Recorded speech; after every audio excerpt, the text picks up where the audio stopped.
السلام علیکم دوستو، آج کی کہانی کا نام ہے ڈائناسور۔ کہیں دور ایک پہاڑی کی چوٹی پر ایک چھوٹا سا قصبہ آباد تھا۔ یہ بے ترتیب سا قصبہ تھا اور اتنا خوبصورت بھی نہیں تھا، لیکن آخر یہ لوگوں کا گھر تھا۔ ایک دن اس شہر میں عجیب و غریب واقعات ہونے شروع ہو گئے۔ درخت اور مکان جیسے بڑے زلزلے سے ادھر ادھر ہلنے اور ڈولنے لگے۔ لوگوں نے فیصلہ کیا کہ فوراً قصبے سے نکل جائیں۔ سب اندھا دھند بھاگنے لگے اور پاگلوں کی طرح لوگ تیزی سے چوٹی سے نیچے اترنے لگے۔ صرف ایک لڑکا جسے ہر چیز کے بارے میں جاننے کا شوق تھا، وہ نہیں بھاگا، بلکہ وہ ایک چٹان پر بیٹھا رہا جو چوٹی سے نیچے تھا۔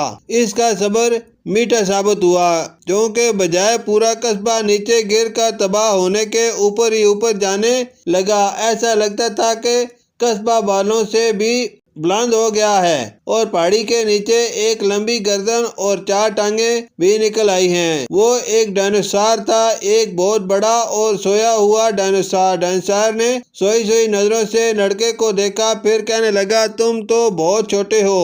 اس نے کہا، نہیں، تم بہت بڑے ہو۔ لیکن ڈائناسور صرف ادھر ادھر دیکھ رہا تھا۔ پھر اس نے ایک قدم آگے بڑھایا اور بڑی سی جمائی لی۔ کہنے لگا، میں بہت تھک گیا ہوں۔ لڑکے نے اسے بتایا کہ اس کے پیٹ پر ان کا پورا قصبہ ہے اور شاید وہ بڑی دیر سویا رہا ہے۔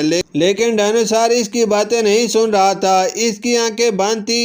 اس نے دوبارہ اپنی آنکھیں اور گردن سکیڑی اور گہری نیند سو گیا۔ جب ہر چیز معمول پر آ گئی تو قصبے کے لوگ جنگل سے گزر کر دوبارہ قصبے میں گھروں کو لوٹنے لگے۔ انہوں نے دیکھا تو وہ لڑکا ابھی بھی بیٹھا ہوا پہاڑی کو گھور رہا تھا۔ جب اس نے سب کو بتایا کہ اصل معاملہ کیا تھا تو کسی نے اس کا یقین ہی نہیں کیا۔ سب کا خیال تھا کہ وہ جاگتے ہوئے بھی خواب دیکھتا رہتا ہے، لیکن اس کو حقیقت معلوم تھی۔ کوئی نہیں بتا سکتا تھا کہ اتنی بڑی پہاڑی حرکت میں کیسے آئی اور زمین میں 4 بڑے سوراخ کیسے بن گئے جو بالکل ڈائناسور کے پنجے جیسے تھے۔ صرف ایک بچہ اس کے بارے میں جانتا تھا، جس کا نام ازیک تھا۔ شکریہ۔